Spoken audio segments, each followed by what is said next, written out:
नमस्कार दोस्तों, मैं हूं संतोष पाठक और आप देख रहे हैं द न्यूज लॉन्चर। लोकसभा के अंदर मिली करारी हार का साइड इफेक्ट अब दिखने लग गया है। लोकसभा के अंदर एक देश एक चुनाव के विधेयक पर जो कुछ हुआ, उसकी घबराहट, उसके नतीजे का असर, साइड इफेक्ट अब भाजपा के बड़े बड़े नेताओं पर दिखने लगा है। और अब भाजपा के नेता सेल्फ गोल करने लग गए हैं। अब भाजपा के नेताओं को बचाव करना पड़ रहा है। 2014 में नरेंद्र मोदी के केंद्र की सत्ता में आने के बाद ऐसा पहली बार हो रहा है कि जब भाजपा के दिग्गज नेताओं को अपने ही दिग्गज नेताओं के बयानों का बचाव करना पड़ रहा है। भाजपा को अपनी पूरी मशीनरी का इस्तेमाल करना पड़ रहा है। भाजपा के मंत्री, केंद्रीय मंत्री, सांसद, प्रवक्ता, आईटी विभाग के मुखिया, यहां तक कि टूल किट तक को मैदान में उतार दिया गया है कि भाजपा के चाणक्य को बचाओ। विपक्षी दल जो अभियान चला रहे हैं, उस अभियान की काट में उतर जाओ। और हालत ये हो गई कि जब अमित शाह अपने ही बयान को डिफेंड नहीं कर पाए, हालत ये हो गई कि जब उनके आईटी विभाग के मुखिया पार्टी के चाणक्य के बयान को डिफेंड नहीं कर पाए, हालत ये हो गई कि जब केंद्रीय मंत्री उनके बयान को डिफेंड नहीं कर पाए, पार्टी के राष्ट्रीय प्रवक्ता, सांसद, मंत्री उनके बयान को डिफेंड नहीं कर पाए, तो प्रधानमंत्री नरेंद्र मोदी तक को मैदान में उतरना पड़ गया। क्या डर है? क्यों घबराहट फैलने लगा है? क्यों साइड इफेक्ट नजर आने लगा है? और ये किस चीज का साइड इफेक्ट है? और ये साइड इफेक्ट अगर जाएगा तो कहां तक जाएगा? और कैसे प्रधानमंत्री नरेंद्र मोदी तक को डिफेंसिव मुद्रा में उतरना पड़ रहा है दोस्तों? ये सब शुरू हुआ लोकसभा में एक देश एक चुनाव से जुड़े विधेयकों पर। पिछले 10.5 वर्षों के कार्यकाल में यह दूसरा मौका है जब मोदी सरकार विधेयकों को लेकर अपनी मनमानी सदन के अंदर नहीं कर पाई, अपनी तानाशाही सदन के अंदर नहीं कर पाई, नंबर का जो धौंस होता है दिखाना, वो सदन के अंदर नहीं दिखा पाई। इससे पहले पिछले सत्र में भी जो वक्फ संशोधन अधिनियम 2024 पेश किया गया था, अपने ही घटक दलों के कारण, उनके विरोध के कारण, तेलुगु देशम पार्टी के खासतौर से विरोध के कारण उसको जेपीसी में भेजना पड़ा। और अब एक देश एक चुनाव जो प्रधानमंत्री नरेंद्र मोदी का सिंगल पॉइंट एजेंडा है, उनका संकल्प है, उसको जब कल लोकसभा में पेश किया गया, विपक्षी दलों ने कड़ा ऐतराज जताया। उसके बाद मत विभाजन हुआ। मत विभाजन में पार्टी को यानी एनडीए को 269 वोट मिले और विपक्षी दलों को 198 वोट मिले। अब आप सोच रहे होंगे कि ज्यादा सरकार के साथ थे, उस पर मत जाइए दोस्तों, क्योंकि इस बिल को जब जेपीसी में विचार विमर्श करने के बाद जब सदन में फिर से लाया जाएगा, तो लोकसभा में पास करने के लिए 2/3 बहुमत की जरूरत होगी दोस्तों, और वो 362 का आंकड़ा होगा। यहां तो 269 पर आकर अटक गए। सामान्य बहुमत के लिए 272 चाहिए, 272 तक भी नहीं जुट पाए। तो कायदे से ये कहा जाए कि सरकार अल्पमत में आ गई है। लोकसभा में एक तरह से पोल खोल दी विपक्षी गठबंधन ने, विपक्षी इंडिया गठबंधन ने, सत्ताधारी दल के प्रधानमंत्री नरेंद्र मोदी और अमित शाह की जोड़ी की एनडीए सरकार की, मोदी सरकार। आप सामान्य बहुमत वाला 272 के आंकड़े तक भी नहीं पहुंच पाए। और उसके बाद घबराहट का माहौल शुरू हो गया सदन के अंदर। लोकसभा के अंदर जो कुछ हुआ, उसकी घबराहट का असर राज्यसभा के अंदर नजर आने लगा। जब इंसान के दिल और दिमाग में घबराहट और डर बैठ जाता है, तो जबान फिसलने लग जाती है। अमित शाह की भी जबान फिसली। राज्यसभा में मुद्दा यह था, संविधान के 75 वर्ष, गौरवशाली 75 वर्ष पूर्ण होने पे जो चर्चा हो रही थी, उसमें बोलते हुए अमित शाह बोलते बोलते अंबेडकर, बाबा साहब भीमराव अंबेडकर की बात बोल गए, भगवान की बात बोल गए, स्वर्ग की बात बोल गए। तुरंत उनका यह बयान वायरल होने लगा। विपक्षी दलों ने, कांग्रेस ने, राहुल गांधी ने, मल्लिकार्जुन खड़गे ने, कांग्रेस के नेताओं, सांसदों ने, विपक्षी दलों के नेताओं और सांसदों ने, और बहुजन विकास की बात करने वाले, दलितों की बात करने वाले तमाम संगठनों ने, निजी संगठन, राजनीतिक दल नहीं, उसमें कई एनजीओ और कई अलग तरह के संगठन है जो वाकई सामाजिक क्षेत्र में काम कर रहे हैं, उन्होंने अमित शाह के बयान को वायरल करना शुरू कर दिया। भाजपा को लगा कि ये क्या जबान से निकल गया, ये तो गड़बड़ी हो गई, इसका असर हो सकता है, नकारात्मक असर हो सकता है, पार्टी की चुनावी संभावना पे असर हो सकता है। मैं आपको फिर बता दूं कि भाजपा में घबराहट तभी होती है दोस्तों, जब उनके अंदर चुनाव हारने का डर पैदा हो जाता है। फिर क्या हुआ? भाजपा ने एक एक करके अपने मंत्रियों को, अपने सांसदों को, अपने नेताओं को, अपने आईटी विभाग को मैदान में उतार दिया कि आओ डिफेंस करो, बचाओ, रक्षात्मक मुद्रा में आ जाओ, केंद्रीय मंत्री अमित शाह के बयान का बचाव करो। और उसके बाद ये तमाम लोग बचाव करने लगे, कहने लगे कि नहीं, ये पूरा बयान नहीं है जो कांग्रेस के नेता ट्वीट कर रहे हैं, ये पूरा बयान नहीं है जो विपक्षी दल ट्वीट कर रहे हैं। उन्होंने एक पूरा बयान उसके बाद जो कुछ बोला वो ट्वीट किया। अब सवाल उठता है भाई साहब, यही तो आप किया करते थे विपक्षी दलों के नेताओं के साथ। राहुल गांधी के लंबे चौड़े भाषण 45 मिनट, 50 मिनट, 1 घंटा, आधा घंटा, उसमें से एक छोटा सा क्लिप काटकर आप वायरल करते थे, आरोप लगाते थे। पूरी की पूरी कांग्रेस डिफेंसिव मुद्रा में आ जाती थी, रक्षात्मक मुद्रा में आ जाती थी, राहुल गांधी का बचाव करते हुए नजर आती थी। और वही खेल आपके साथ हो गया, तो आप आरोप लगा रहे हैं। आपका टूल किट जो है, जिसमें कई व्यक्ति अलग अलग नामों से शामिल है सोशल मीडिया पर, कुछ पत्रकार भी है उसमें, क्या कहे, जमाना ही ऐसा आ गया है। उन्होंने कांग्रेस को क्लिप कटुआ पार्टी तक कह दिया। भाजपा क्या करती थी? कैसे आप वायरल करते थे विपक्षी नेताओं के बयान को? कैसे आपने मान-मर्दन किया राहुल गांधी का? कैसे आपने मान-मर्दन किया अखिलेश यादव का? किस तरह से उनके बारे में कहा गया जब वो मुख्यमंत्री आवास को खाली करके गए थे? तो इसी तरह का जो कैंपेन है, इसी तरह का जो नकारात्मक प्रचार अभियान है, वो भाजपा चलाती थी और विपक्षी दल डिफेंसिव मुद्रा में नजर आते थे। लेकिन लोकसभा के पटल पर एक खेल हो गया, विपक्षी दलों ने एनडीए गठबंधन को, नरेंद्र मोदी की सरकार को, 293 वाले गठबंधन को 269 पे ला दिया और उसकी घबराहट इतने लगी कि जवान फिसलने लगी। अमित शाह पूरी की पूरी भाजपा डिफेंसिव मुद्रा में आ गई। लेकिन उसके बाद भी बात नहीं बनी। लगा कि माहौल तो बिगड़ता ही जा रहा है, लगा कि माहौल तो खराब होता ही जा रहा है, जबान फिसल गई। आप कितना भी उसके आगे का वीडियो चलाइए, उसके पीछे का वीडियो चलाइए, सफाई दीजिए कि क्लिप काट कर वायरल किया जा रहा है, लेकिन उस सफाई का जब असर नहीं हुआ तो प्रधानमंत्री नरेंद्र मोदी को खुद मैदान में उतरना पड़ा। अपने ही केंद्रीय गृह मंत्री को, अपने ही चाणक्य को, जिनको पार्टी चाणक्य कहा कहती है, कहा करती है, उनको डिफेंस करने के लिए। यही तो घबराहट का नतीजा है, यही तो डर है कि लगा कि चुनावी संभावनाओं को नुकसान न पहुंचने लग जाए, भाजपा की छवि न खराब हो जाए। जिस आरक्षण के दम पर, जिस बाबा साहब के नाम पर हम अपनी राजनीति चमकाते हैं, अपने आप को ओबीसी बताकर ओबीसी मतदाताओं को साधते हैं, बाबा साहब भीमराव अंबेडकर का नाम लेकर दलित मतदाताओं को साधते हैं, आरक्षण की बुनियाद, आरक्षण का बड़ा समर्थक होने का दावा करते हैं, कहीं वो तमाम छवि चौपट ना हो जाए। और चूंकि बात बन नहीं पा रही थी, घबराहट फैलती जा रही थी, डिफेंसिव मुद्रा में आने के बावजूद भी वो बचा नहीं पा रहे थे, तो प्रधानमंत्री नरेंद्र मोदी को खुद आगे आना पड़ा अपने मंत्री के बयान का बचाव करने के लिए। स्क्रीन पर दिखवाते हैं दोस्तों कि प्रधानमंत्री नरेंद्र मोदी ने क्या सफाई में कहा। अमित शाह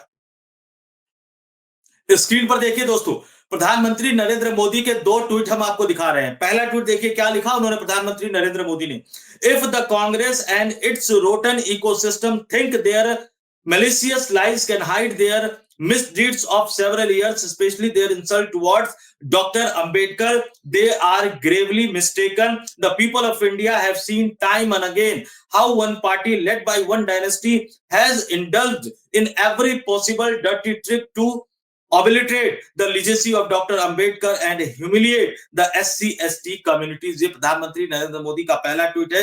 दूसरा, the list of the Congress sins towards Dr. Ambedkar includes getting him defeated in election not once but twice, Pandit Nehru campaigning against him and making his loss a prestigious issue, denying him a Bharat Ratna, denying his portrait place of pride in parliament central hall. ये प्रधानमंत्री नरेंद्र मोदी के tweet है। और उसके बाद उन्होंने कई और भी ट्वीट किए।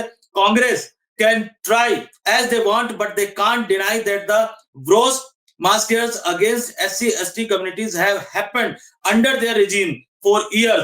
They sat in power but did nothing substantive to empower the SC and ST communities।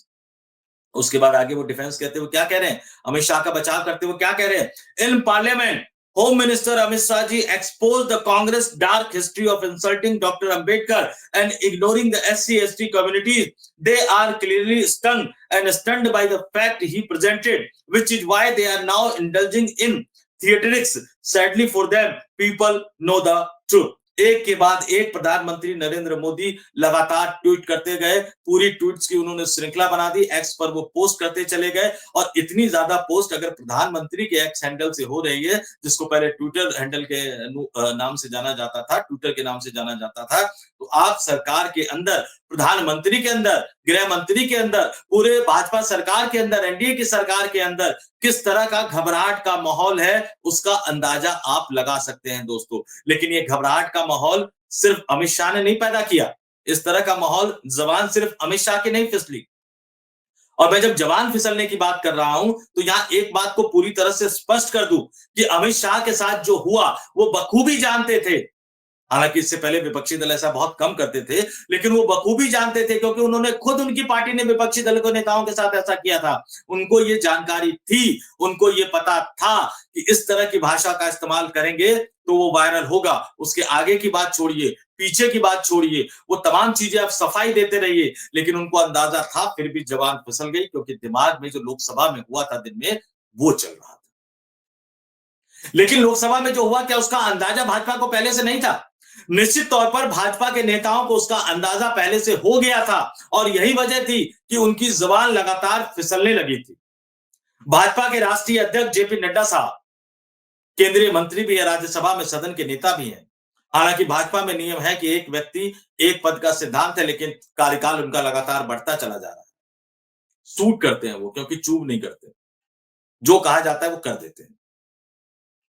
तो उनकी जबान भी फिसली। पहले से अंदाजा था कि गड़बड़ होने जा रही है। जबान कैसे फिसल गई उनकी दोस्तों? वो बोलते बोलते दिल्ली का विधानसभा चुनाव, बहुत ही महत्वपूर्ण चुनाव, नरेंद्र मोदी की सरकार के लिए बड़ा चुनाव। अभी तक दिल्ली के किले को भेद नहीं पाए हैं नरेंद्र मोदी। लोकसभा चुनाव में 7 सांसद जितवा लाते हैं। 2014 के लोकसभा चुनाव में दिल्ली की 7 लोकसभा सीटें उन्होंने जीती, लेकिन 2015 के विधानसभा चुनाव में जितने उनके सांसद थे उतने विधायक भी नहीं जिता पाए। अरविंद केजरीवाल ने भाजपा को बुरी तरह से हरा दिया। आम आदमी पार्टी को 67 सीटें मिली, भाजपा को सिर्फ 3 विधायक मिल पाए। 2019 में 300 का आंकड़ा पार कर गए नरेंद्र मोदी लोकसभा के चुनाव में। दिल्ली की जनता ने फिर 7 लोकसभा सीटें उनको दी, लेकिन विधानसभा नहीं जिताया। इस बार सीटों की संख्या तो बढ़ गई, लेकिन 70 में से 62 सीटें आम आदमी पार्टी जीती। अरविंद केजरीवाल मुख्यमंत्री बने, 8 सीटें भाजपा को मिली। अब आ गया 2024 के लोकसभा चुनाव में 240 पे आ गए। 25 में यानी फरवरी में फिर विधानसभा का चुनाव होना है और दिल्ली का किला भेदने के लिए इतने आतुर है। ऐसा लग रहा है कि जाते जाते कहीं ना कहीं उनको लग रहा है कि नहीं, दिल्ली जीत लो, आम आदमी पार्टी को सबक सिखा दो। सदन के अंदर जब मसला उठ रहा था वोटर लिस्ट से नाम काटने का दिल्ली का, उपराज्यपाल, सारा प्रशासन उन्हीं के हाथ में है। तो जेपी नड्डा बोलते बोलते सफाई देते देते, हालांकि वो उनका मंत्रालय नहीं था, लेकिन वो बोलते बोलते यहां तक बोल गए कि आम आदमी पार्टी रोहिंग्याओं के बल पे चुनाव जीतती है और क्या रोहिंग्याओं के बल पर चुनाव जीतना चाहते हैं। तुरंत आम आदमी पार्टी ने इस मुद्दे को लपक लिया। इसी तरह से भाजपा कभी करती थी, विपक्षी नेताओं के बयानों का एक छोटा सा हिस्सा निकालकर उस मुद्दे को लपक कर विपक्षी नेताओं को डिफेंसिव मुद्रा में ला दिया करती थी। अब उसी भाषा में विपक्षी दल भी जवाब देने लग रहे हैं। आम आदमी पार्टी के राज्यसभा सांसद संजय सिंह ने तुरंत उस मसले को लपक लिया। उन्होंने नाम बता दिया कि जिसके नाम में राम लगा है उसका भी वोटर लिस्ट से नाम काट दिया गया, तो क्या वो रोहिंग्या है? उन्होंने साफ साफ इस मुद्दे को कैच करते हुए कहा कि दिल्ली में रहने वाले पूर्वांचल भाइयों बहनों को रोहिंग्या मुसलमान बताया जा रहा है, घुसपैठिया बताया जा रहा है, और जेपी नड्डा के मुंह से जो निकला वो उसी तरह से सेल्फ गोल हो गया जिस तरह से अमित शाह के मुंह से जो बाबा साहब भीमराव अम्बेडकर को लेकर निकला वो सेल्फ गोल हो गया। भाजपा के 2 बड़े दिग्गज नेता किस तरह से सेल्फ गोल करते हैं। अब असर तो सांसदों पे पड़ना ही था। असर सांसदों पे कैसे पड़ा दोस्तों? राज्यसभा में ही हरिवंश जो कि उपसभापति है, सभापति की कुर्सी पे बैठे थे। अपनी आदत के मुताबिक भाजपा के सांसद लोकसभा में कुछ भी कहते रहते हैं, राज्यसभा में कुछ भी कहते रहते हैं। उन्होंने अरविंद केजरीवाल को लेकर एक ऐसे शब्द का प्रयोग किया जो असंसदीय है। मैं इस वीडियो में उस शब्द का उच्चारण नहीं करना चाहता हूं, लेकिन अगर आप सोशल मीडिया पर जाएंगे तो आपको सुनाई दे जाएगा, पता लग जाएगा कि सत्ताधारी पक्ष की तरफ से राज्यसभा के अंदर दिल्ली के पूर्व मुख्यमंत्री आम आदमी पार्टी के राष्ट्रीय संयोजक अरविंद केजरीवाल को लेकर क्या कहा गया। दुर्भाग्य की बात थी कि उस समय जो सभापति के आसन पर विराजमान थे, जो राज्यसभा की कार्रवाई का संचालन कर रहे थे, उपसभापति हरिवंश जी, उन्होंने उस पर कोई ऐतराज नहीं जताया। लेकिन विपक्षी दल लोकसभा में मिली इस बड़ी जीत से उत्साहित थे। संजय सिंह खड़े हो गए, उसी भाषा में जवाब दिया। उन्होंने भी प्रधानमंत्री नरेंद्र मोदी के लिए जिस शब्द का प्रयोग किया वो संसदीय शब्द है, मैं यहां उसका उच्चारण नहीं करूंगा, लेकिन अगर आप सोशल मीडिया पर जाएंगे तो आपको पता लग जाएगा कि सत्तारूढ़ पार्टी ने क्या कहा, फिर संजय सिंह ने क्या कहा प्रधानमंत्री नरेंद्र मोदी को लेकर, और आपको यह भी पता लग जाएगा कि जो राज्यसभा की कार्रवाई का संचालन कर रहे थे हरिवंश जी, कैसे तेवर बदले उनको। केजरीवाल को अपशब्द कहा गया, उनको कोई ऐतराज नहीं था। जैसे प्रधानमंत्री मोदी को अपशब्द कहा गया, तुरंत वो आ गए कि नहीं, कुछ भी रिकॉर्ड में नहीं जाएगा, रोकते हुए नजर आने लगे। आप जाइए सोशल मीडिया पर देखिएगा, वो वीडियो बड़ा दिलचस्प है और भारतीय लोकतंत्र की कहानी बताता हुआ नजर आता है। तो क्या लोकसभा में जो हार मिली, लोकसभा में जो तस्वीर साफ हो गई कि 269 का ही आंकड़ा इनके पास है, बहुमत भी नहीं है। अब भले ये नोटिस नोटिस खेलते रहे, अपने सांसदों, अपने मंत्रियों को नोटिस नोटिस भेजते रहे, लेकिन तस्वीर साफ हो गई है और यह भी साफ हो गया है कि नरेंद्र मोदी अपने संकल्प एक देश एक चुनाव के संकल्प को अब अपने इस कार्यकाल में सदन से पारित नहीं करवा पाएंगे। दोस्तों, मैं फिर कह रहा हूं, इस बात को नोट कर लीजिए कि अब नरेंद्र मोदी अपने इस कार्यकाल में एक देश एक चुनाव से जुड़े विधेयक को कभी पारित नहीं करवा पाएंगे। इससे पहले वाले सत्र में वक्फ संशोधन अधिनियम 2024 भी जेपीसी में चला गया और वो कहा गया कि अब बजट सत्र में यानी 2025 के बजट सत्र में आएगा और अगर आएगा पास करवाने की कोशिश करेंगे। उस समय नीतीश कुमार क्या करेंगे, चंद्रबाबू नायडू क्या करेंगे, इस पर नजर बनाए रखिए। भाजपा को भी यही डर सता रहा है दोस्तों, और यही डर अब उनके दिमाग पर चढ़ने लगा है, उनके दिमाग पर असर करने लगा है। ये 10.5 वर्षों के कार्यकाल में, जैसा कि मैंने पहले बताया कि पहली बार हुआ कि दूसरा विधेयक जो जेपीसी में जा रहा है, इससे पहले मनमाने तरीके से जैसे चाहे जिस तरह से चाहे वो विधेयकों को पारित करवा लिया करते थे, पास करवा लिया करते थे। लेकिन 240 के आंकड़े ने उनको जितना तनाव नहीं दिया होगा, 240 जो लोकसभा चुनाव के नतीजे आए थे, टेंशन में थे, लेकिन उसका उन्होंने विकल्प ढूंढ लिया।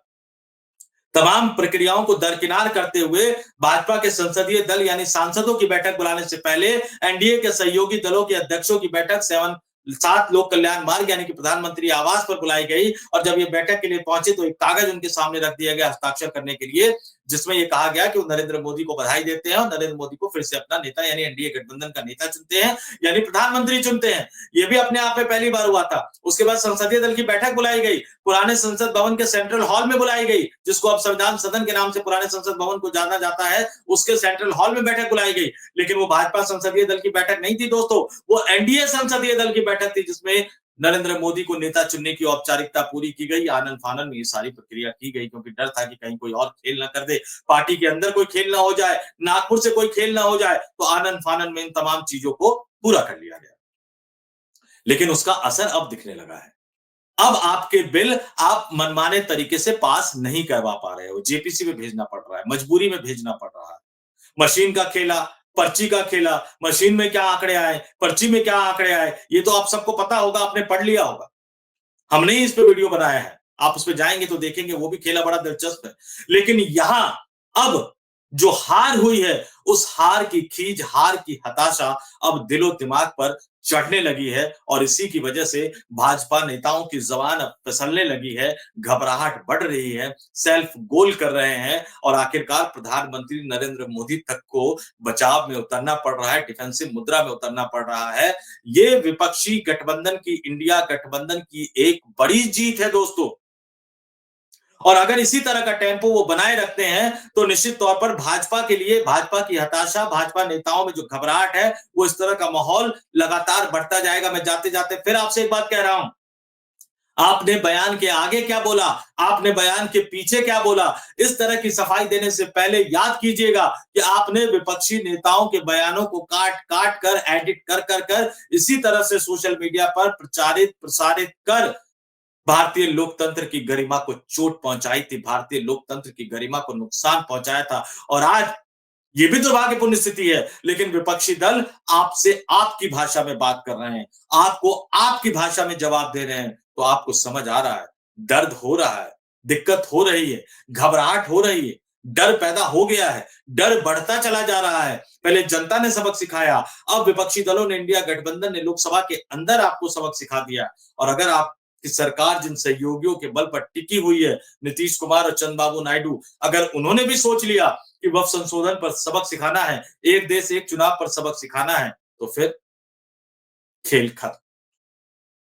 हालांकि कब होगा, कैसे होगा, ये तो आने वाला वक्त बताएगा, लेकिन फिलहाल जाते जाते आपको कहूंगा कि इंतजार कीजिए, शुरुआत हो गई है और भाजपा नेताओं की जबान अब कई बार आपको फिसलती हुई नजर आएगी, लगातार फिसलती हुई नजर आएगी। कई और केंद्रीय मंत्रियों के भी बयान आए हैं, लेकिन मैंने यहाँ आपको 2 बड़े नेताओं के बयान का जिक्र कर दिया, केंद्रीय गृह मंत्री अमित शाह, जिन्हें भाजपा अपना चाणक्य मानती है, और जेपी नड्डा, जिन्हें भले ही भाजपा के कई बड़े नेता अपना नेता ना मानते हो, लेकिन वो पार्टी के राष्ट्रीय अध्यक्ष तो है दोस्तों।